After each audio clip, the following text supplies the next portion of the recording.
Voy a introducir al invitado de hoy, que es un gran amigo, gran colega, historiador. Monzón. Está en el municipio de El Retiro, en Antioquia, el doctor Luis Javier Ortiz Mesa, que estuvo al servicio muchos años de la Universidad Nacional sede Medellín.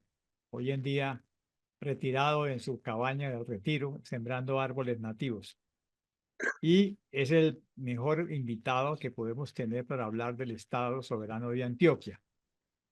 Empiezo presentando al estado de Antioquia. Este estado fue el segundo en crearse.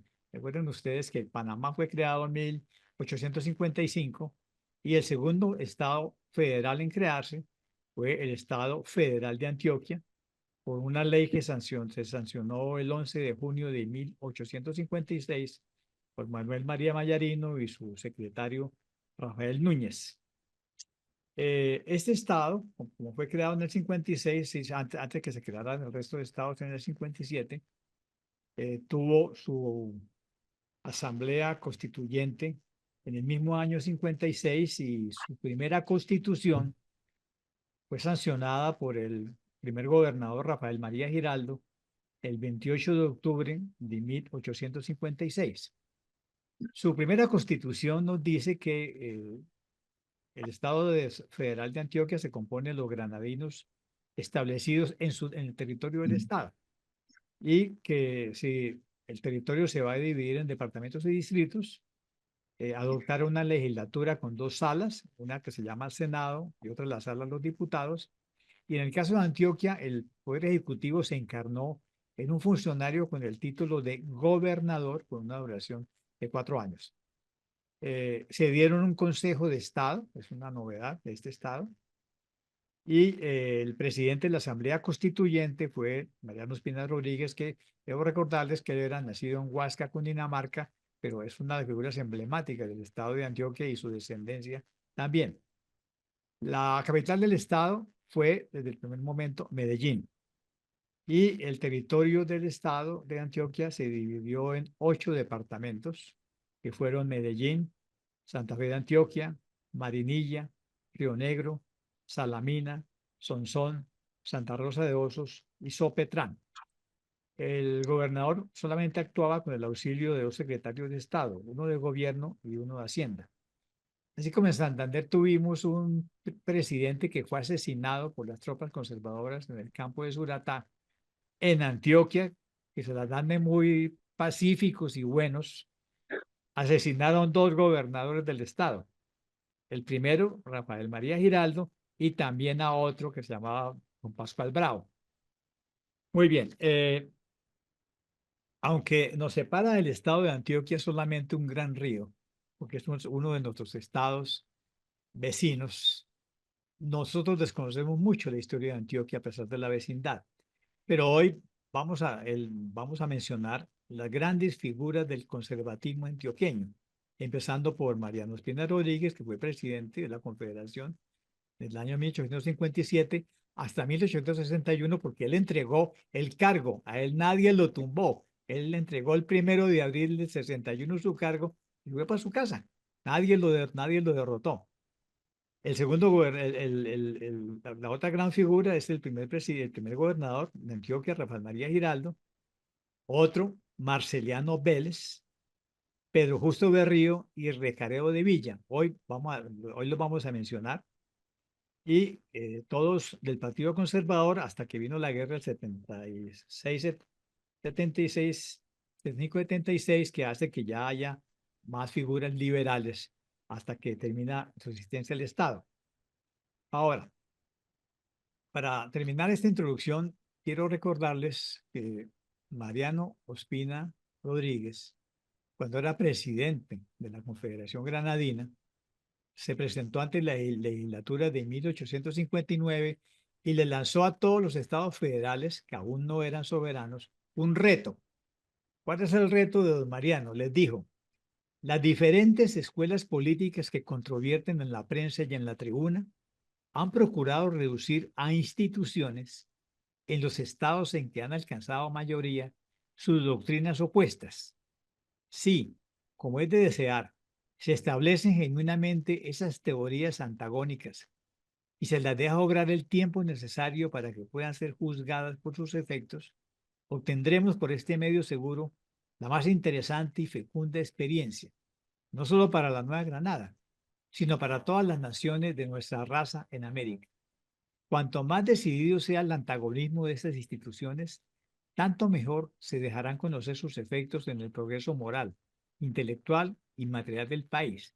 O sea, Ospina está diciendo, experimenten constituciones, viertan en leyes y en constituciones sus idearios, radicales, liberales o conservadores. Y en el camino vamos a ver a quién le va mejor con las instituciones que eligió.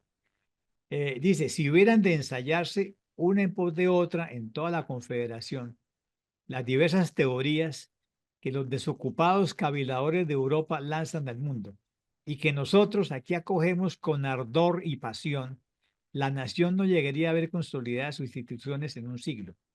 Pero vamos a experimentarlas todas y contrarias y vamos a ver con el tiempo y la práctica cuál es la verdad que va a triunfar. Y puestas a un lado las teorías que caigan en descrédito, la actividad inteligente de nuestra juventud se consagrará a objetos más fecundos para la prosperidad general. Es decir, el federalismo es un proyecto de organización estatal que fue aceptado tanto por los liberales radicales como por los conservadores. Y Ospina hizo el reto. A ver, vamos a ver cómo nos va y a quién le va mejor con las instituciones que ha elegido. Muy bien, entonces hoy vamos a ver cómo le fue a Antioquia en las 3 décadas de experiencia federal, porque ellos empezaron en el 58 y fueron además la sede del Congreso Constituyente o Convención Constituyente que creó en 1863 y le dio al país la Carta Constitucional de los Estados Soberanos Unidos de Colombia, cuando ya cada estado, a partir de la Guerra del 61, se proclamó soberano y cuando ya entró al juego el estado del Tolima, que fue creado por el general Mosquera, triunfador de la guerra civil. Luis Javier, bienvenido a esta conversación y con tu acento tan antioqueño nos vas a introducir a la experiencia de este estado. Vamos Adelante. para eso.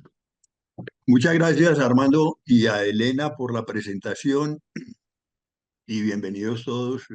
Agradezco que eh, un viernes a esta hora estén escuchando un historiador. Bueno, vamos al tema. Eh, yo voy a dar unos rasgos básicos sobre la sociedad antioqueña y sobre este periodo para que conversemos. Empiezo de esta manera. Antioquia básicamente fue una sociedad que en el siglo XIX eh, tuvo 3 grandes ejes de desarrollo. El uno en Medellín, el otro Río Negro y el otro Santa Fe de Antioquia. Dicho grosso modo, los ejes, digamos, a partir de los cuales se configura esta región. Santa Fe de Antioquia, pues venía de ser el eje fundamental de la época colonial y centro minero, pues indudablemente de toda esa vasta zona del Cauca, del Bajo Cauca. Eh, Dos, muy conectada evidentemente con Zaragoza, Buriticá, eh, Remedios, Guamocó, esas son digamos, el gran eje colonial. Luego pasamos a una zona media, que sería la de Medellín, que es la transición hacia la República, y en el siglo XIX avanzamos sobre una zona un poco más alta. Nosotros venimos de las zonas bajas hacia las zonas altas, tanto en el poblamiento como en la riqueza.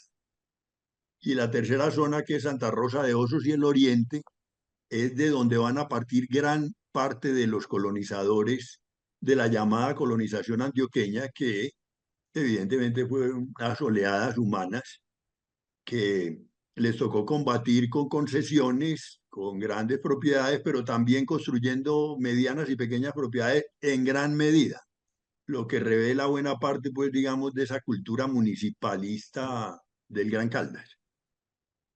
Bueno, entonces lo primero es que, ¿de qué vivimos? Vivimos básicamente de una gran producción minera que incitó y generó un gran desarrollo comercial muchas casas comerciales, bancos, etcétera. Eh, esa dinámica, básicamente, digámoslo así, fue tan importante como elemento de exportación que fue digamos que fue el eje de la exportación antioqueña hasta la llegada del café en las dos últimas décadas del siglo XIX. Evidentemente, tuvimos el gran proceso de desarrollo del tabaco, de la quina y de las textiles, en lo que ustedes fueron especialistas, y de las que trajimos bastantes a Antioquia, porque no todo lo trajimos de Inglaterra y de Jamaica, que era de alguna manera la isla puente inglesa. Bien, eh, entonces tuvimos, digamos, un desarrollo muy importante en la minería y la producción de oro fue muy alta. Pues uno se pone a mirar los cuadros, no voy a dar datos aquí porque, o si ustedes ahora lo consideran, algo diré. Pero la producción aurífera en el contexto colombiano casi siempre pasó de más de la mitad de lo que se exportó en el siglo XIX, grosso modo. Minería, comercio, eh, producción cafetera generaron lo que ya todo el mundo conoce, que es la industrialización antioqueña. Pero no voy a hablar de ese tema. Solamente por ahora pongo sobre la mesa los primeros. Y café asociado a colonización antioqueña, que es el otro gran puente, que podíamos decir, pues ya citando a alguien tan encantador y familiar como Álvaro López Toro, la colonización generó el desarrollo agrícola necesario para lo que había sido el desequilibrio minero de los periodos anteriores. Digamos que la colonización nos estabilizó entre la minería y la agricultura, grosso modo. Bien, eso les quiero decir como de entrada una región aparentemente muy bloqueada en términos de conexiones nacionales, lo quiero decir, pero mucho más expedita su conexión internacional con el oro y, y el comercio. Bien, eh, esta sociedad entonces fue bastante, yo diría que una sociedad muy, eh, con muchos niveles de cohesión, sobre todo en las zonas centrales. O sea, los niveles de cohesión son muy importantes en Medellín, la zona oriental, el oriente, a donde vivo ahora, toda esta zona, digamos, de Marinilla, Río Negro, etcétera, el Retiro, La Ceja, y se va uno yendo hacia la zona del Magdalena, la zona, digamos, central del oriente, la zona central de Medellín, como acabo de decir, y eh, la zona del norte, donde está Santa Rosa de Osos, que es la tierra de Pedro Justo Berrío. Santa Rosa de Osos y donde está Yarumal y el circuito actual de la leche, donde se produce una buena cantidad de ese producto y que va a abrir, digamos, una colonización muy importante que es la del Nordeste, que ya hablaremos de ella. Pero en principio, Medellín, Río Negro de Marinilla en el eje oriental y en el eje norteño, Santa Rosa de Osos, más el eje central de Titiribí, Amagá, en la zona que abre al suroeste. Esos son los grandes ejes donde, digamos, los valores principales de lo que podíamos llamar el antioqueño están dados. Lo que disfunciona bastante en el nordeste, que son las tierras mineras bajas, disfunciona también en muchas de las zonas bajas de la colonización antioqueña, caucana y tolimense, que es esa colonización antioqueña que no es solo antioqueña, sino que también tiene otros ingredientes. Y la zona, digamos, que va hacia el suroeste lejano o incluso hacia el Urabá antioqueño. O sea, son zonas en donde la presencia de la Iglesia Católica y de los gobiernos es muy baja. O sea, donde hay esos niveles bajos, digamos, de presencia del Estado, pues lógicamente son las zonas en donde disfunciona el modelo antioqueño. para decirlo en pocas palabras. Ahora, ¿cuáles son los elementos ejes de esa formación regional y de por qué funcionó ese modelo en las zonas altas? Hombre, primero, su característica fundamental es que es de un orden conservador. Eso es muy importante decirlo de una vez porque eh, las mayorías antioqueñas fueron conservadoras durante este periodo y durante otros, y creo que la cosa más o menos es perceptible hasta el presente. Primer tema. Segundo tema, la catolicidad. Es un elemento central.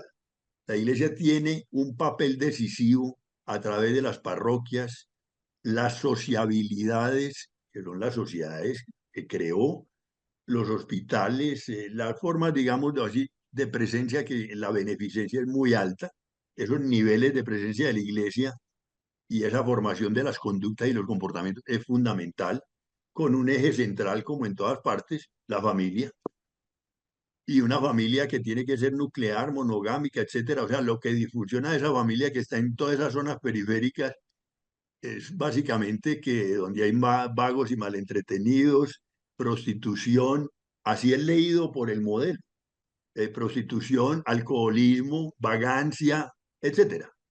Bien, la catolicidad, y el otro punto podría ser realmente eh, la, la defensa de la región y las riquezas. O sea, si vamos a sintetizar el modelo antioqueño, puede ser riquezas, región, religión y ¿cuál se me escapa ahí, Armando? Creo que son cuatro. Riqueza, región, religión. Bueno, esas son, digamos, como los ejes fundamentales. Si me acuerdo ahora, señalo otras cosas.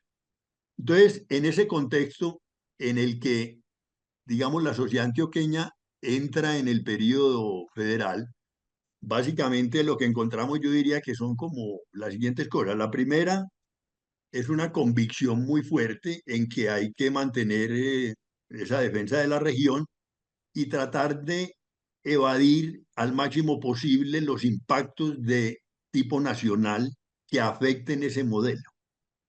Por lo tanto, eh, frente al radicalismo hay dos miradas muy importantes. La primera es que ingrese lo menos posible, que tenga el menor impacto posible en la región, excepto en el modelo federal, que sirve lo federal circunstancialmente para una sociedad que quiere aislarse de los proyectos nacionales en el sentido, digamos, radical.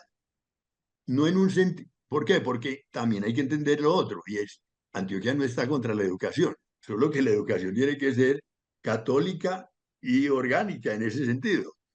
Y el crecimiento de la educación en Antioquia es brutal, es impresionante.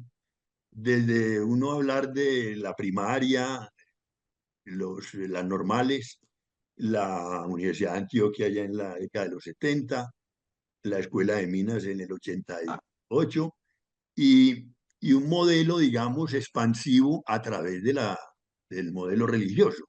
O sea, las comunidades religiosas tuvieron un papel decisivo ya un poco más adelante, las hermanas de la presentación, los jesuitas, y ni se diga pues ya una lista interminable de la que mi colega Patricia Londoño, que la traigo a colación porque recientemente murió además, hizo un gran estudio sobre Antioquia en ese periodo, digamos, referido a las comunidades religiosas.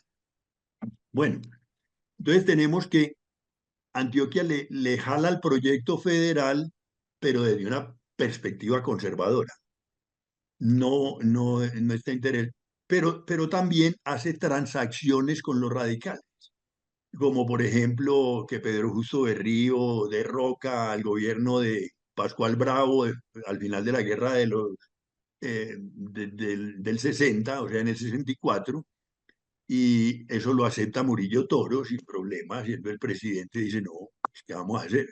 Es mejor que allá le demos a este país una válvula de escape conservadora y nosotros sigamos tranquilos. Ellos solos no son capaces con nosotros, entonces no hay problema.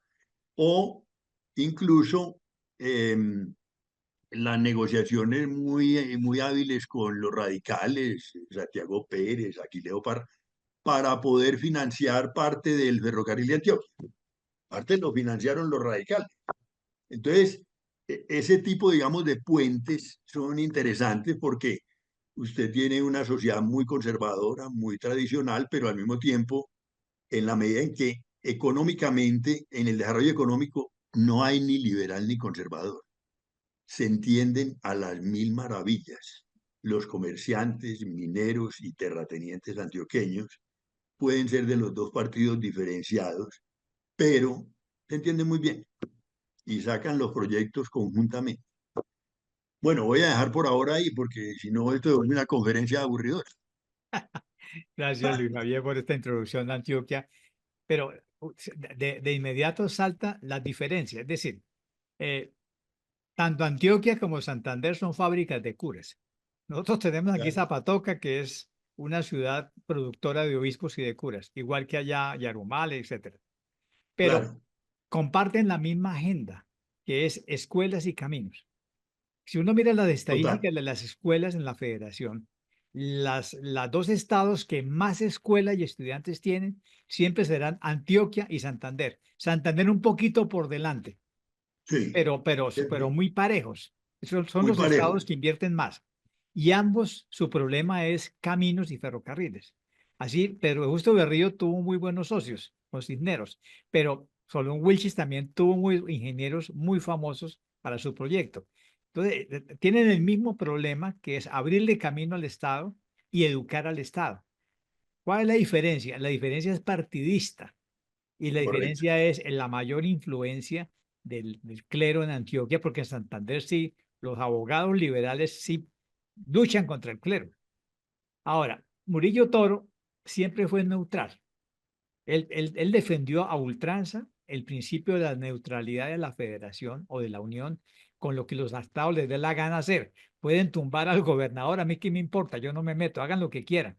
Ese fue el principio de Murillo Toro, que obviamente Rafael Núñez no se lo va a comer y Rafael Núñez va a acabar con ese principio de la neutralidad de la unión. Entonces, son dos estados muy similares en cuanto a la agenda pública y al entendimiento del comercio, con las diferencias que son ante Antioquia y el Tolima, siempre fueron votos del Partido Conservador al momento de elegir el presidente de la Unión. Y los otros 7 estados siempre fueron voto liberal al momento de elegir el presidente de la Unión. Por eso casi todos los presidentes de la Unión serán radicales liberales porque ya cuentan con 6, 7 votos. Bueno, hay una gran similitud, pero lo que los diferencia básicamente es el papel del clero, de los obispos y, y la orientación tan clerical. No tenemos en Antioquia esa lucha tan dura de los radicales contra el obispo de Pamplona, que los expulsaron, contra la secularización, etcétera. Sí, también le fue mal a los obispos antioqueños en la guerra del 60 y en la guerra del 76. O sea, también los expulsaron. eh, a Riaño lo enviaron a Escuandé, ya pueda que aguantara calor y se muriera, ojalá. eh, a otros obispos como el Monseñor Izaza, bueno, y un antioqueño que se la jugó en Pasto, que lo conocemos bastante bien, que es Manuel Canuto Restrepo, Claro. pues ese sí tuvo un agarrón En verdadero Popayán, en Pasto, no fue en en Pasto, Pasto. porque Bermúdez estaba en Eh, Popayán. exacto. Ese que él hacía los panfletos contra sí mismo y los ponía en la puerta del obispado y en la puerta de los templos, ya que él armaba el tierrero. Bueno, pero de eso hablaremos más.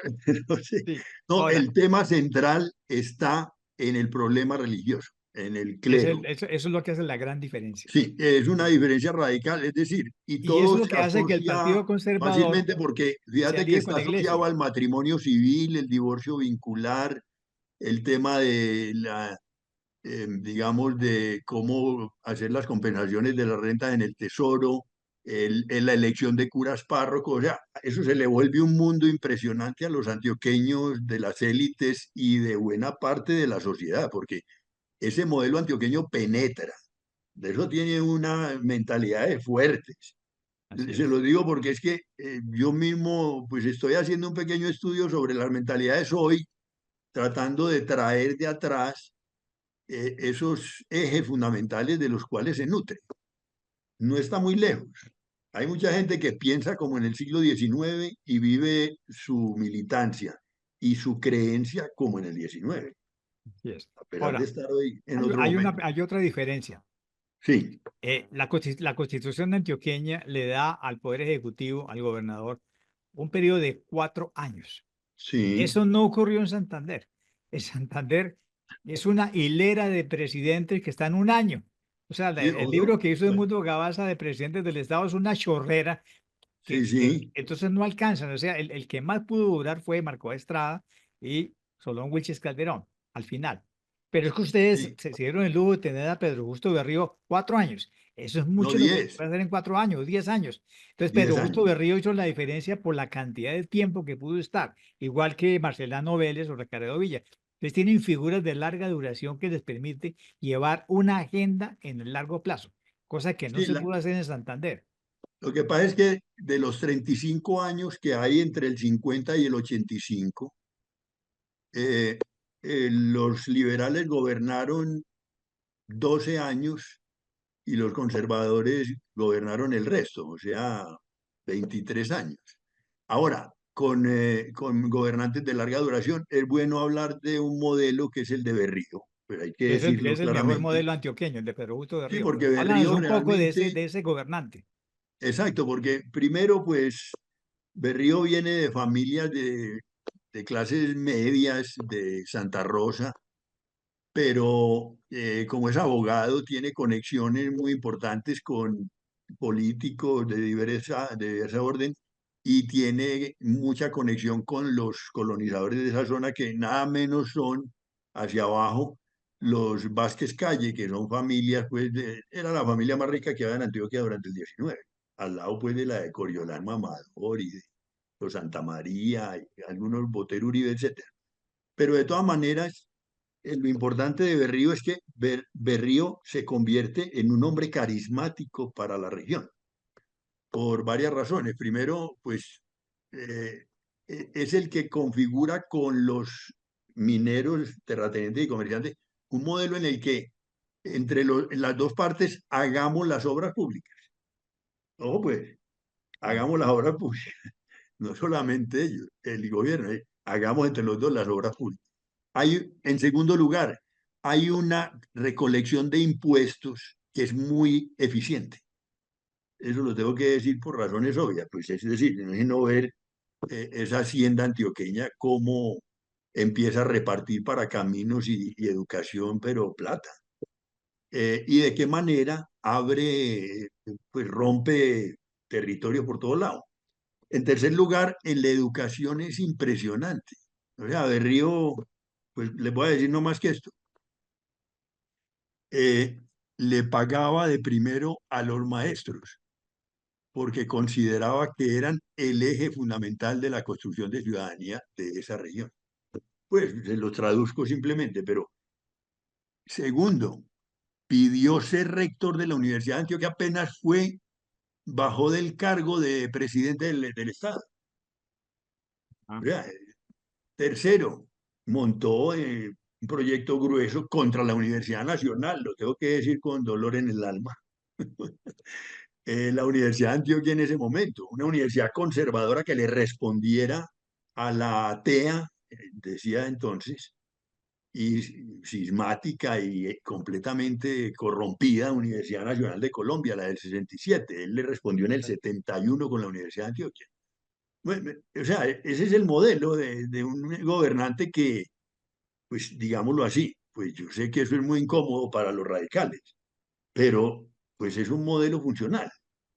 ¿Qué más puedo decir de Berrío? Berrío, el periodo de mayor crecimiento de la educación primaria es el de Berrío, y de una obras públicas y presencia muy ferrocarriles. alta del control de la educación, eh, él con una asociación con la iglesia impresionante, o sea, el modelo es muy cohesivo, todo hay que decir, Es que Antioquia heredó la reforma Ospina de de acuerdo. 1843 bajo Herrán.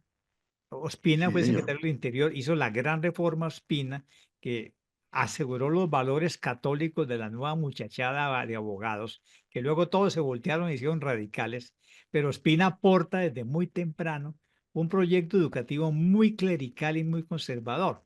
Sí, sí. Y luego viene la guerra del 60-61, en donde Antioquia toma partido por Ospina y combate a Mosquera. De modo que las afiliaciones, Ospina es determinante en la orientación ideológica de Antioquia desde muy temprano. Sí, yo creo que Ospina con Mosquera son los dos grandes personajes de hasta los años 80. Pues podría uno decir tranquilamente, cuando ya pues Núñez tiene un peso muy significativo. Sí, así es. Eh, y entonces Ospina realmente es, digamos, el modelo previo a Berrío. Es el que prepara de alguna manera el terreno, Exactamente, sí, sí. porque también son, ahí viene la cosa, los grupos de las zonas altas de Santa Rosa como Berrío, de las zonas altas como Rafael María Giraldo, el otro presidente del Estado, y un Mariano Ospina que está en Medellín, pero que está, como dicen, presente en todo lado, hasta en Zaragoza, donde trata malísimamente a los negros, a todos esos negros que trabajan en minas de sus familiares y cercanos. Entonces, bueno, todas esas cosas son parte del modelo, sí, de acuerdo. Y me parece muy bien traída la cosa de RAN, eh, que Mosquera pues fue clave, fue decisivo. Ahora, también hay, digamos que, un tema y ese, el asunto de la formación técnica. También es otro tema porque vienen, a Antioquia llegarían 50 extranjeros, no eran en el siglo XIX, no llegaron más, ustedes tuvieron cantidades, pero nosotros tuvimos 50 bastante productivos. La mayoría eran ingenieros, hombres conocedores de minas, fundidores, metalúrgicos, eh, artesanos como Heuler, por ejemplo, los de Grave, Gravestein, los Nichols, etcétera. Tyrell Moore, el hombre que le trabajó bastante al asunto de los molinos de pisones con los que explotábamos la minería de aluvión, de beta. Eh, bueno, tuvimos una minería de aluvión, una minería de beta muy trabajada por ambos. Entonces hubo una generación de profesionales europeos que, conectados con la élite antioqueña, hicieron también que parte de los hijos de los grandes propietarios fueran a Europa a estudiar. Todos ellos vinieron a fundar la escuela en Minas, una Sí. escuela que básicamente era, eh, pues yo creo que buena parte que está en mi propia universidad, pues viva, es que todavía el escudo dice orden y libertad. ¿Qué hacemos pues? Orden y trabajo, perdón. Orden y Orden y trabajo. trabajo. Sí, sí, sí. O trabajo y rectitud. Modifico. Trabajo y rectitud. Eso eran dos valores fundamentales. Eso de trabajar, trabajar y trabajar no se lo trajeron de ninguna parte distinta a la escuela de Minas. Claro. Ese tema de la rectitud, ese sí que es más complicado porque los rectos son menores. Claro, En y todo Antioquia caso, desarrolla una tradición de ingeniería mucho más temprano que Santander. Es que Santander desarrolla la ingeniería en el siglo XX, pero los sí, ingenieros santanderianos se formaron primero en la Escuela de Minas de Medellín, pero es que la ingeniería antioqueña, que es básicamente extranjeros, se desarrolla desde el siglo XIX, pero muy ligada a la minería del oro. Y la sí, otra fortuna es que encuentran a un empresario de ferrocarriles muy importante que es Francisco Javier Cisneros, que va a resolver el problema de la conexión de Antioquia con el río Magdalena. correcto. Ese es el ferrocarril de Antioquia que parte pues de Medellín, pasa por toda esa zona se va por todo el río Medellín y llega hasta el Magdalena, después de pasar esas zonas calientes, pues digamos, de Grecia, Palestina. Bueno, hay una cantidad de poblamientos ahí muy importantes. Pero quería simplemente señalar que todo esto también está muy cruzado por un tema que ha sido muy mítico, que es el de la colonización antioqueña, porque colonizaciones hubo en todas las regiones Exacto. y de la envergadura de la antioqueña hasta similares. Boyacá, zonas de Santander, Cundinamarca, ustedes Santander. los santanderianos, ni se diga. Entonces, lo que pasa es que esta se volvió mucho más importante para ser pensada cuando llega Parsons, nuestro gran maestro en el tema, y después Jorge Villegas y Roberto Luis Jaramillo, mi colega tan querido. Entonces, el tema se vuelve muy importante porque es un conjunto de oleadas que va a generar un producto muy importante que es el café, pero que va a dar lugar a un tema clave que son muchos conflictos en la colonización, de acuerdo, concesiones y demás, pero un alto nivel de pequeña y mediana propiedad, que es buena parte de lo que es esa formación cultural antioqueña de esa zona y caldense y que Oye, además está tocada por el Cauca desde abajo y por el Tolima. Nosotros fuimos hasta esa zona, pero ellos también subieron. Ellos no se exacto, quedaron por allá palmados, por favor. así es. Así como ustedes, después de ese fracaso del sur, se fueron para el norte, aquí también cogimos para abajo porque había que buscar dónde vivir tanta gente. Estas tierras se habían horadado, creció demográficamente la población a fines del 18, comienzos del 19, tenía que coger para alguna parte. Pero resulta que los empresarios, como dicen, ven más que la gente común el negocio, compraron grandes tierras, y compraron también, hicieron concesiones con el gobierno, tuvieron muchas hectáreas y la gente se jugó entre meterse en ese paquete a ver si podía tener algo en un poblado o ser contratado mientras podía tener algún pedazo de tierra. Muy bien, Bueno, Luis Javier. pero no voy a hablar más. Eh, hay un acontecimiento muy importante para Antioquia, que es la guerra del 75-76, porque es la guerra que Ah, Antioquia pierde después de haberle metido todas las ganas con todos sus curas, todos sus obispos. O sea, Antioquia se le metió toda la guerra contra las escuelas sí, y fueron derrotados por Julián Trujillo, después de todas las batallas que tú has estudiado perfectamente. Pero esa consecuencia de la guerra del 76 es que Julián Trujillo entra a ajustar clavijas y a poner los hombres del liberalismo. Pero claro. Julián Trujillo le da paso a Rafael Núñez, que llega en el 80 a cambiar Mm, totalmente el juego y el tablero sí, y a crear otra época. ¿Cómo les fue con claro. Rafael Núñez a partir del 80 hasta que termina la experiencia federal? Sí, sí. Bueno, la guerra del 76 realmente eh, fue una derrota conservadora, fue muy importante para el radicalismo en términos casi que muy coyunturales porque rápidamente perdió el gobierno con los independientes, los liberales independientes. O sea, los Sí, radicales ganaron la guerra pero perdieron el gobierno. sí, porque suben los independientes de Núñez. Exacto. Entonces, bueno, la guerra del 76, hay que decirlo, es una guerra para los conservadores finalmente muy desigual. Uno meterse pues con unos radicales y liberales independientes que tienen 13 generales de ejército y la mayoría de ellos caucanos y santanderianos y boyacenses y cundinamarqueses. Mejor dicho, estaban más perdidos que embolatados.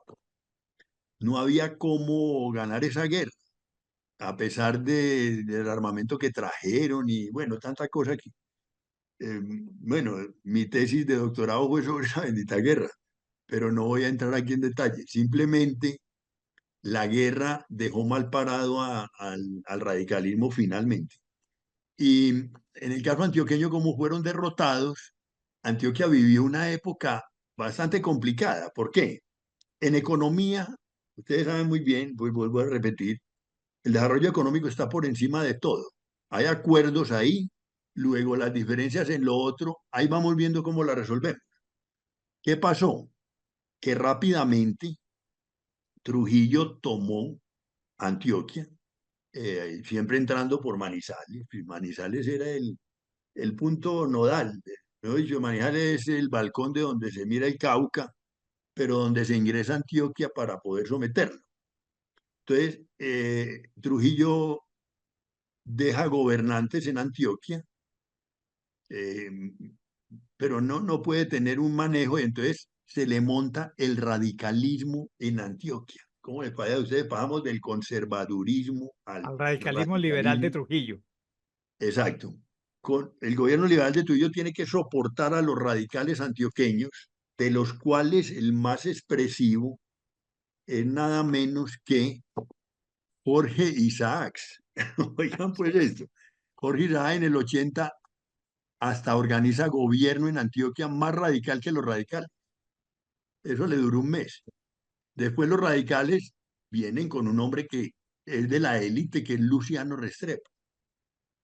Entonces, al gobierno independiente de Trujillo y de Núñez les toca soportar a los radicales antioqueños que en su primera fase del 77 al 80 son de un radicalismo brutal y realmente pues eh, secan en buena medida las arcas del Estado y fuera de eso le cobran a los grandes empresarios y a los hacendados cantidades de dineros que, entre otras cosas, invierten en caminos y en educación. O sea que la cosa funciona aún así. Sí, así es. Dos, viene el golpe de Isaac en el 80 y después de que tumban a Isaac, viene Luciano Restrepo, que es un hombre, como dicen, ese es ilustrado y serio, que deja que vuelvan las élites a sus lugares claves. Pero Antioquia, lógicamente que sus milicias, el dominio de las localidades, que ustedes saben muy bien, es lo más importante. Lo más importante es usted a quién pone en una localidad a gobernar.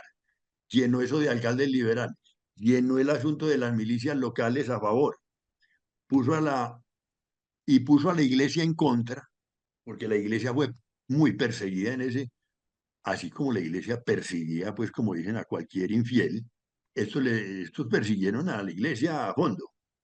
Yo hice un librito muy sencillo sobre eh, obispos, clérigos y fieles en pie de guerra para estudiar cada uno de esos curitas cómo fue que se comportó. Eso a la mayoría le fue más mal que un diablo, porque los sacaron de las parroquias, a otros les aplicaron impuestos, a otros los procesaron y los metieron a la cárcel. Todas esas cosas eso no podía rendir demasiado. Entonces pasó ese periodo de Luciano Restrepo y vino el tema de la guerra del 85.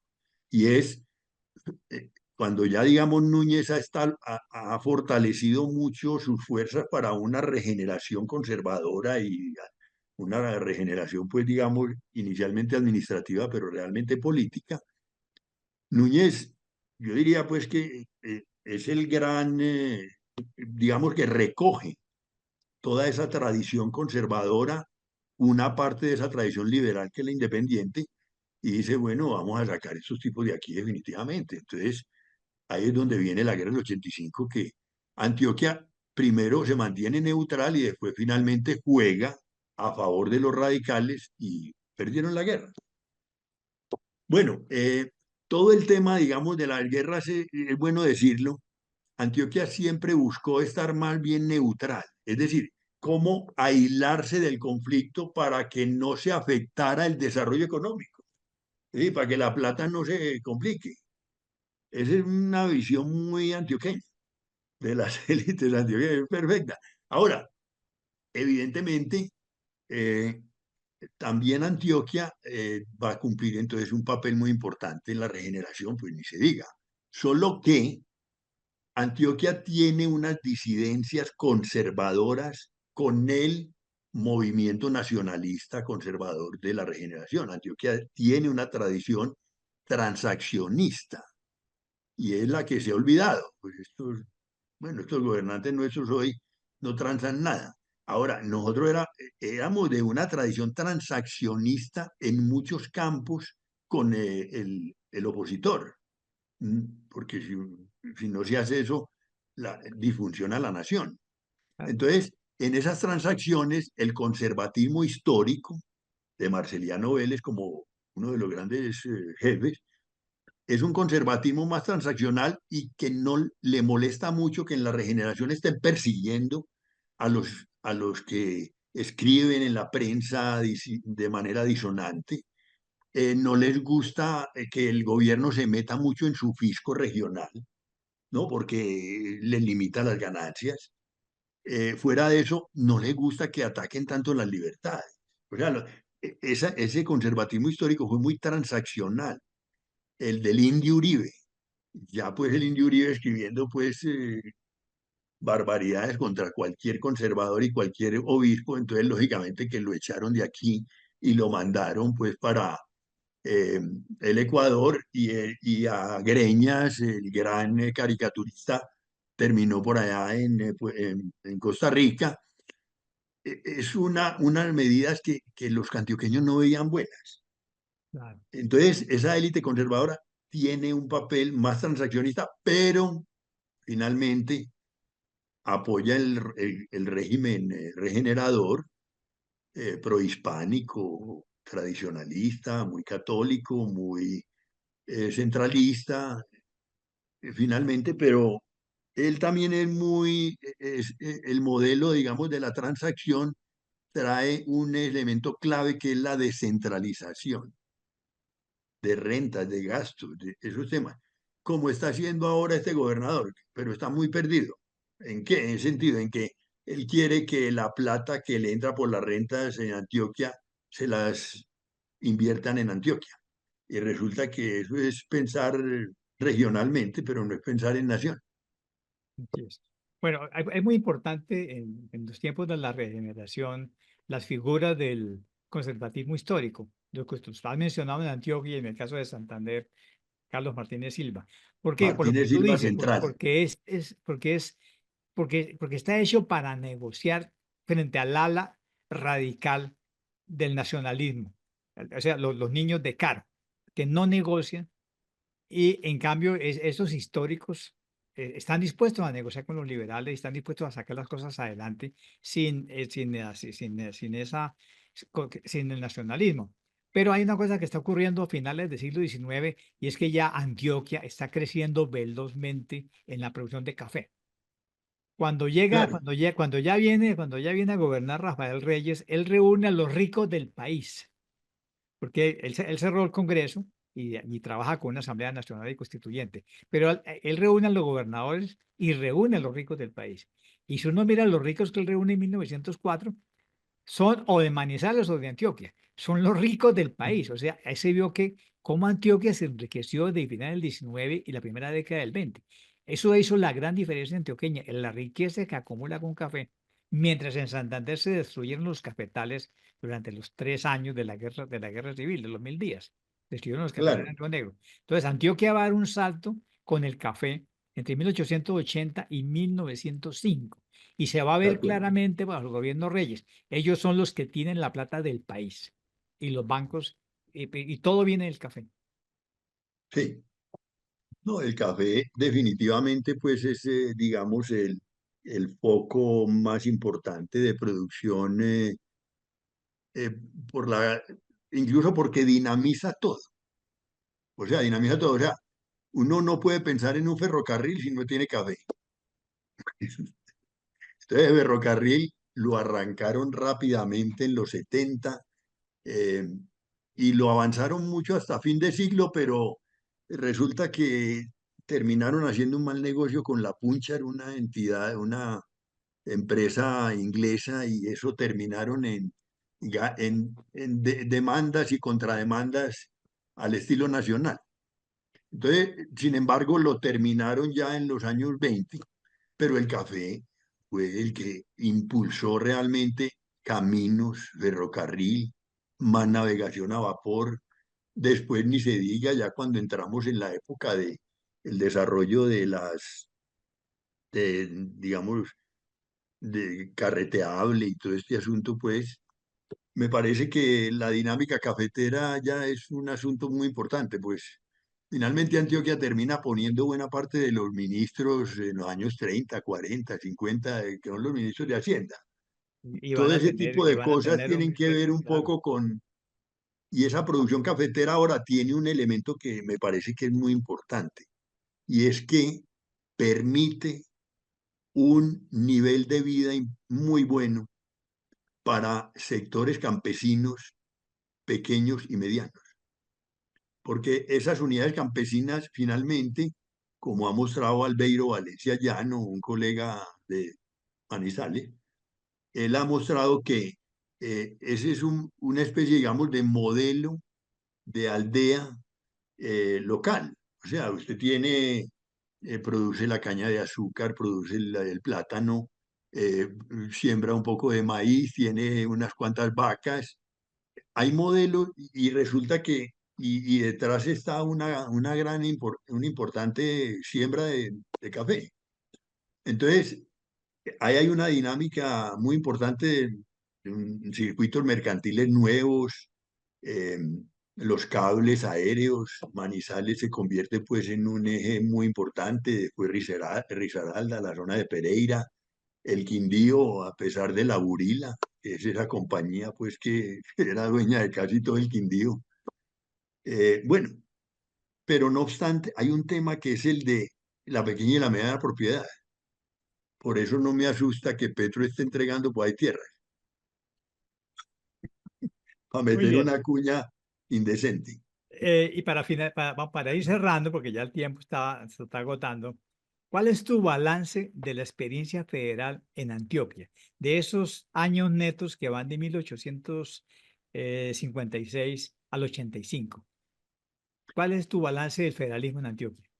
No, a mí me parece que el desarrollo económico es de mucha importancia, el desarrollo cultural y particularmente educativo lo es también. Eh, Me parece que siempre el problema político es el complicado, porque las dos tendencias luchan muy radicalmente en muchos momentos, a pesar de los arreglos que terminan haciendo. Yo diría que es un conservatismo muy transaccionista, vuelvo a repetirlo. Diría también una cosa, eh, yo creo que en Antioquia lo que más pierde es el libre pensamiento. Ujú. Lo tengo que decir de esa manera muy simple. ¿Por qué? Porque como decía Germán Colmenares, cuando uno trae una tradición tan fuerte de monismo católico, es muy difícil el pluralismo religioso. Muy bien. Entonces, esas cosas dan y quitan. ¿Dan en qué medida? Yo creo que un historiador tiene que evaluar mucho qué, qué se produce de lado y lado, porque cuando uno se que carga de una vez pues para un lado, uno dice, pues me voy por aquí. No, yo creo que aquí hay que hacer un balance muy importante en esto. Las comunidades religiosas fueron, junto con la Iglesia Católica y su estructura pues, de obispos, clérigos, fieles, etc., eh, crearon bueno, una ciudadanía cristiana, católica, y en esa medida crearon un orden, una estabilidad muy alta en esas zonas altas. También crearon, digámoslo así, unos estilos de vida, unos comportamientos que son muy importantes para uno después poder pensar en el tema de el trabajo disciplinado industrial, para que nos digamos aquí alguna otra cosa adicional, y para el trabajo incluso campesino. O sea, es muy importante el papel de la iglesia en la disciplina social. Eso lo lograron, pero a costa, evidentemente, de una pérdida del otro tema, que es no ver más allá de las montañas, Así en es. muchos aspectos. Entonces, en esa medida hay un regionalismo bastante que yo creo que tiene y está muy metido aún en la gente. O sea, hoy en día te dicen Antioquia Federal y la gente lo grita, Sí, la mayoría. así es. Y si estamos aquí en el oriente, ni se diga.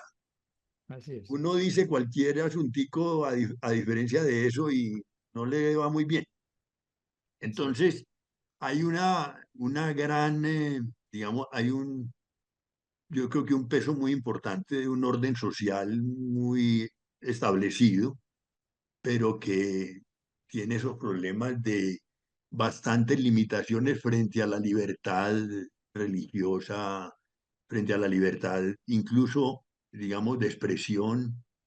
Las libertades están un poco más mutiladas, lo que no me gusta mucho. Y me Así es. parece que en eso si no ganamos, incluso no solo en Antioquia, en este país, si no ganamos cada vez más un respeto mutuo sobre los problemas, tratándose de libertades en juego, no creo que avancemos demasiado, aunque yo siempre soy optimista con el país, porque uno lo ha visto desarrollarse durante muchos años. Yes. Yo ya tengo 70 años y Armando está por ahí cerca. Un Y poquito uno más. ha visto el desarrollo del país en muchos campos desde los años 70 del siglo pasado hasta hoy.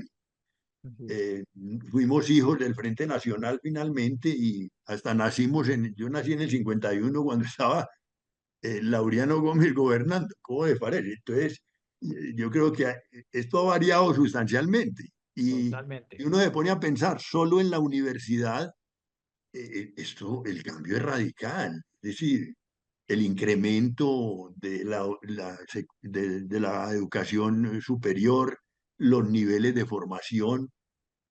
Le pediría a los doctores que fueran un poco más aterrizados por ahora. Muy bien. Luis Javier, ha sido un placer hablar contigo. Y como no tenemos hoy a nuestra moderadora, yo voy a dar la palabra a los que han levantado la mano. En orden, Bueno, voy a Fran prender una luz Mutis, aquí un momento. sí prende la luz. En orden, Franz y en segundo lugar, Esteban, que ya han levantado la mano, en ese orden. Así te Gracias, ves más Armando. bonito con esa luz, Franz. Muy Armando, y en tercer amable. lugar, Carmen C. Y Carmen C, sí. Ah, bueno. Muchas Bueno, vamos. gracias, Armando, y qué agradable este conversatorio, el planteamiento que va haciendo en forma ordenada, va dejando la palabra de Luis Javier Ortiz Mesa con definiciones muy claras sobre algunos elementos, pero hay un punto que lo dice desde el comienzo y se mantiene ahí en la base, que es la riqueza que le generó a Antioquia la minería. Resulta que Antioquia y Santander son dos regiones que en el siglo XIX tienen muchos elementos comunes, como lo han dicho. Ambos trabajan fuertemente la educación, ambos tratan de hacer vía, etcétera, etcétera. Ambos son azotados por guerras en distintos momentos. En Santander, cuando viene el cambio de siglo del XIX al XX, pues todo el agro se acaba, pero no hubo quien lo sostuviera. En Antioquia, por el contrario, hubo acumulación de capital importantísimo, inclusive desde la colonia, por la minería, y ese es un factor valiosísimo que ha sido estudiado ya por muchos historiadores, y los prohombres de Antioquia, cuando uno les habla, oiga, ¿y ustedes por qué lograron salir y hacer todas estas cosas cuando nos las habíamos inventado en Santander? Entonces dice, es que aquí había oro, y perseveraban el oro y se unían alrededor de oro, ya lo dijo usted. Entonces, con este resumen que estoy tratando de hacer de su intervención, le hago la pregunta, ¿por qué no nos aclara un poco con más profundidad ese impacto de tener esa gran reserva que se hizo a través de los años, inclusive antes de la independencia y durante todo el tiempo, y siguen siendo fuente importante, pero son la base de arrancar un siglo XX mucho más fortalecido comparándolo con Santander, y que lograron además traer la influencia del gobierno nacional para lograr adelante concentrar que las obras de desarrollo se hicieran en el famoso triángulo Santander, Bogotá, Cali, perdón, Antioquia, Bogotá, Cali, y Santander se fue quedando desplazado. Pero ahí está la fuerza, el oro. Contesta de El- una vez, Luis Javier, y luego le damos la palabra al doctor Zapata. Ah, tomo nota mientras tanto. No, contesta de una vez. Ah, no, de manera corta. Que parece que un producto que tiene una permanencia tan alta y un valor y de exportación tan significativo y con el que se compraba todo. O sea, no había quien no, primero que todo, buscara que le pagaran en oro en polvo o en oro en barra. Es decir, ese es un primer tema. El segundo es que financiaron empresas claro, que significaron, o sea, como dicen, el oro incidió sobre el comercio y sobre la compra de haciendas. No fue, digamos, un producto, digamos, de algún modo tan perecedero, digamos, como lo que ocurrió en Santander fue dramático, porque a ustedes se les cae el tabaco en los 70. Después la quina. ¿Y qué queda? El norte santanderiano. El otro se empobrece, pero queda al menos el norte santanderiano. Ese café de esa zona, que entre otras cosas, pues yo creo que terminábamos sacándolo más por el Zulia que el Magdalena, fue decisivo, pero es que este producto es un producto no perecedero y valorizado mundialmente. Claro, Entonces, claro. fíjate que es imposible que hubieran... Ahora, ¿qué ocurrió? Que la producción en buena medida, yo diría que se mantuvo con altibajos desde el periodo colonial, el siglo XVII no medianamente, el XVIII fue un poquito más bajo, pero el XIX levanta mucho porque se abren nuevas minas y sobre todo que hay un tema que no lo toqué y me excusan, y es que la mayor parte del oro la producían los mazamorreros antioqueños, que eran hombres libres que caminaban esas zonas de aluvión de ríos y quebradas. Entonces, ahí hay un tema también de una condición social central. Las empresas mineras fueron muy importantes, las hubo y desarrollaron tecnologías muy importantes conectados con los extranjeros. Pero la producción de mazamorreros llegó a ser hasta la cuarta parte de la producción antioqueña, cosa que es muy fundamental porque eso es democratización del ingreso. Entonces Correcto. eso dinamiza el mercado y adicionalmente pues mantiene niveles de vida mejores. Hay que decirlo Claro. de esa manera y me excusan lo simple, pero ahí lo dejo. Sí, se acumuló Sigan, capital. doctor, Muchas gracias, muy claro. con Muy mucho bien. gusto y me excusas y fui muy sintético. Oímos ahora a Juan Gonzalo Zapata. Vale, Buenas, buenas. Yo soy paisa, hincha del sí. Medellín. Eh, no, un Mis comentario. respetos. Los sí eran muy católicos los antioqueños, digamos, pero también eran muy sinvergüenza porque tomaban mucho aguardiente. Hmm. Es el departamento que tiene la mayor cantidad de ingresos por aguardiente y eso fue una actividad económica muy importante porque entregaban esas concesiones por departamento y municipio. Yo he hecho las cuentas y comparado y los paisas tomaban en esa época el doble de aguardiente que el resto del país, o inclusive más. Eso por un Sí, lado. Y por el otro, consumían mucha carne. Entonces, también, el impuesto de degüello era muy importante también en los ingresos del departamento o del Estado soberano. correcto. Y, y no pegó el impuesto directo. No Entonces, pegó. tienen como un estilo de finanzas distinto del resto de los estados soberanos. Entonces, quería que me hablaras un poquito de eso y lo cual me alegra que tomen aguardiente y que coman carne porque eso hace parte de la vida y parte de la fiesta, digamos, por así decirlo. Bueno, lo dejo ahí. No, lo que pasa es que hay un contraste del paisa que es la vida sobria y frugal y al mismo tiempo eh, el alcohol y las mujeres. Bueno, digámoslo de esa manera un poco sintética. Eh, si uno mira las contribuciones en la segunda mitad del siglo XIX, el aguardiente y licores fue la primera contribución para financiar el proyecto antioqueño. El aguardiente y licores entraban en 44,2% del total. Y en Santander, pues mis respetos, 53,5. Ahí vamos viendo. O sea, ya por lo menos empiezo a liberarme un poco el enunciado anterior. De la culpa. Éramos parecidos. Bien, si uno mira los derechos de consumo, entonces uno encuentra que en Antioquia el 22,5 eran derechos de consumo, que es el impuesto que le ponen a las mercancías que se venden y se compran todos los días, desde el huevo hasta la ropa. ¿Cuál era el tema antioqueño? Que los ricos no les gustaba que le pusieran la contribución directa. Entonces, ¿qué decían? No, que contribuya todo el mundo, lo mismo un rico que un pobre, cosa que es desigual, pero les funcionó a su manera.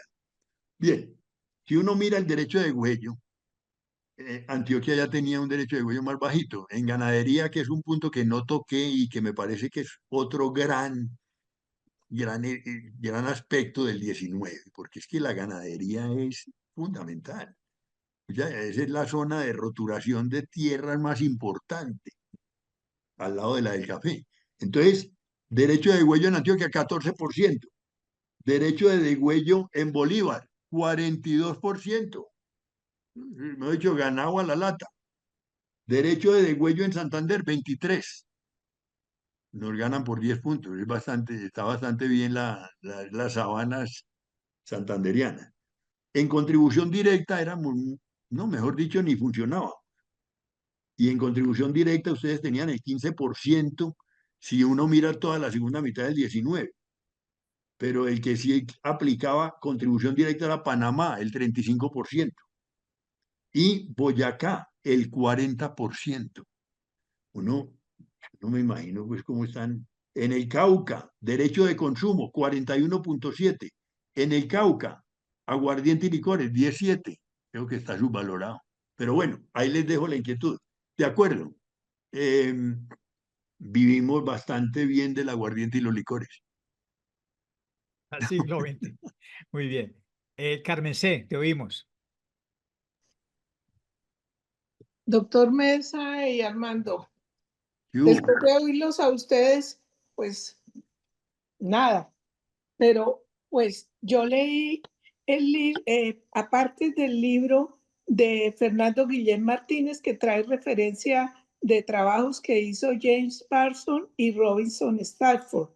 Y ustedes sintetizaron divinamente, digamos, todas las inquietudes que yo tenía. A lo último hago una pregunta, pero lo que después de haberlos escuchado a ustedes, yo puedo decir que lo interesante de Antioquia en esa época federal eh, fue como la perfecta triangulación y el perfecto encaje entre lo social, lo económico, lo político, pero con una base, digamos que es la iglesia. La iglesia amarra lo económico y lo social y empuja de una manera vertiginosa el desarrollo. Y hablo de lo político porque a mí me llamó mucho la atención pensar que Pedro Justo Berrío, estuvo como gobernador presidente del estado desde 1864 hasta 1873. En la época en que de todas maneras había como un telón de fondo también, que era lo del concordato que estaba vigente. Y a pesar de la colonización y de las concesiones de que ustedes hablaron y de los problemas que hubo en algún momento de esas concesiones, y bueno, y de todas maneras el convocatorio a ceder tierras de los baldíos, en Antioquia hay una cosa que fue importante, que es que entienden la tierra como un valor capital. Entonces, ustedes amarraron divinamente el tema de la colonización con el tema religioso, con el tema de la economía. Tangencialmente hablaron en un instante de Panamá, pero a mí me preocupa o quiero saber qué pasó, por qué en Antioquia nunca hay un reconocimiento grande por la figura de Justo Arosemena, que fue justamente el presidente de esa convención, y creo que, es decir, que si fue que él no aportó, digamos, más allá de la convención, o definitivamente se fue para Panamá, o bueno, como eso. No, excelente la nota. Me hiciste unos comentarios maravillosos, solo que tengo estos para aportarte, además de los muy, muy sabrosos que planteaste. Hay un tema que es el de la desamortización, que no lo tocamos, y el de la tuición de cultos, que afectó mucho a Antioquia en la guerra del 60 y en la del 76. O sea, aquí realmente en los gobiernos radicales sí le metieron basa a la iglesia. y la persiguieron, la mandaron, la expulsaron en muchas, y sobre todo que la cosa tenía un tinte conectado con los jesuitas, porque los jesuitas en Antioquia, los jesuitas vinieron realmente para trabajar en zonas indígenas y terminaron fue formando las élites educativas de la nación, en parte. Entonces, en Antioquia, las élites, los jesuitas tuvieron un papel decisivo. O sea, y sobre todo porque los jesuitas sí se le dedicaban a las mujeres. Si usted controla en una casa a la mujer casada, ya tiene todo. Bueno, Y pero si, no voy a entrar en detalle. y si controla una Eh, viuda, le va mejor con los bienes de la viuda. Estaba Braulio Giraldo. Excelente complemento. Bien, Bueno, María Teresa Uribe, mi colega, que ya no nos acompaña desafortunadamente, habló de que el modelo antioqueño tenía una parte económica, política y ético-cultural. Y en la ético-cultural mostraba que amarraba ese proyecto, como lo dijiste, la iglesia y todos esos elementos de cohesión que produjo. Eh, en cuanto a Panamá, lo que más le interesaba a los antioqueños de Panamá era quién le recibiera el contrabando. O sea, el contrabando por el río Atrato fue histórico. Por allí salía aproximadamente el 20% o el 30% del oro antioqueño. O sea que no vamos a hablar de santos ahora. Los comerciantes y mineros antioqueños eran también buenos contrabandistas, no eran unos santos. Bien, y entonces Panamá interesaba mucho porque era un punto de salida, tanto el Golfo de Urabá como la zona de Panamá, para dar el salto a la zona de Jamaica y intervenir pues entrar a los Estados Unidos y seguir hacia otras rutas. Y de Justo Arosemena, siquiera lo mencionaste, brillante. Un hombre de un liberalismo, incluso yo diría que no tan estrictamente radical, un liberalismo muy sano. Ese libro que él trabajó sobre las constituciones y otros tantos que produjo son brillantes. Lo que pasa es que para los antioqueños un liberal de ese corte no era muy bienvenido, pues especialmente para los conservadores.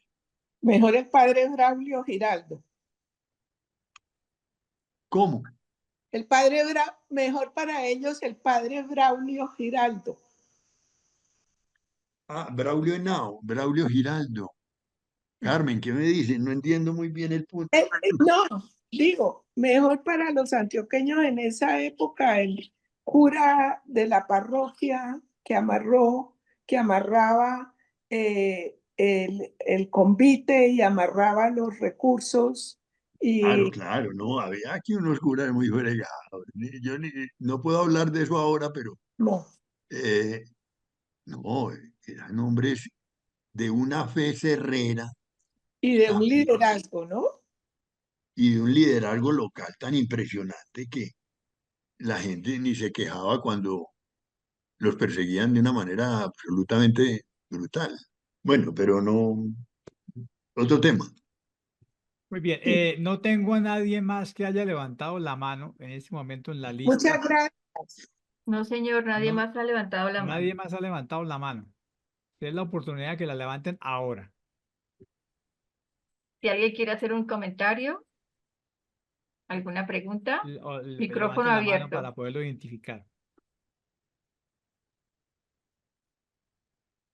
Bueno, espero haber aportado algún asunto Muchísimo, Luis Javier, no sabes lo que nos has valioso sobre este enseñado tema. sobre el estado de Antioquia. Uy, sí. Yo creo que justo Arosemena, lo que pasa es que es, es una figura muy importante antes de la federación. O sea, justo Arosemena es muy importante en el 55, 56, hasta Río Negro. Pero ya después él se Sí, esfuma durante el tiempo federal. Y sí, ya vienen otros panameños diferentes. sí, sí, tenés razón. Era un hombre de Él una fue muy cultura. importante del 55 al 63, pero ya cuando la federación avanza, él ya se retira de la vida política, también por la edad. Sí, Muchas Claro, es gracias. una tenés figura liberal razón. muy importante, y además un jurista impresionante que se atrevió a proponer 7 códigos para toda la Confederación Granadina, que no le hicieron caso. Muy bien. Muy bien dicho, Armando. Muchas Bueno, gracias. creo que no tenemos más participantes. No, Entonces, Armando, no tenemos más. solamente nos queda darle un profundo agradecimiento al gran colega y amigo y paisa, Luis Javier Ortiz Mesa, que ha estado muy divertida la conversación. Lástima que esté tan metido allá en su retiro, en el retiro, y no acompañe más a los profesores universitarios. Y le recordamos que la siguiente encuentro será el viernes 24 de 24. octubre, 24 de octubre. donde invitaremos al doctor Sergio Paolo Solano de las Aguas para que nos hable del Estado soberano de Bolívar. Ese día los Excelente. esperamos de nuevo. Luis Javier, de nuevo, muchas gracias, igual a todos los que han No, venido el día de Muchas hoy. gracias, con Elena. mucho gusto, Armando, y Muchas gracias me a alegra haber todos. estado Muchas aquí. Les gracias, deseo buen doctor tiempo Luis y buena Javier. paz. Muchas Muchas gracias, gracias. Javier. Muchas gracias A ustedes y a por todas y a escucharme. todos. Buena tarde para Buena todos. tarde, buena Muchas tarde. gracias. Hasta luego. Hasta luego.